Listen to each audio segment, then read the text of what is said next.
Namanganda 1,5 yil davomida 100 dan oshiq quloq nog'ora pardasini tiklash, ya'ni timpanoplastika amaliyoti bajardik.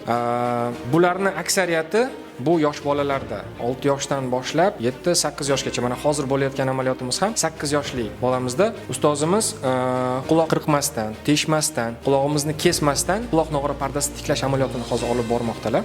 O'zi ko'p holatlarda bu amaliyot yoshi katta bolalarda qilinadi, lekin hozirgi kunda buni yangi uslublar, yangi texnologiyalar o'ylab topilgan va shu texnologiyalar yordamida hozir yoshligidan bolani quloq pardasini tiklasa bo'ladi. Nima uchun? Birinchi savol nima uchun deb tug'iladi? Birinchi o'rinda quloqni oqishini to'xtatish uchun.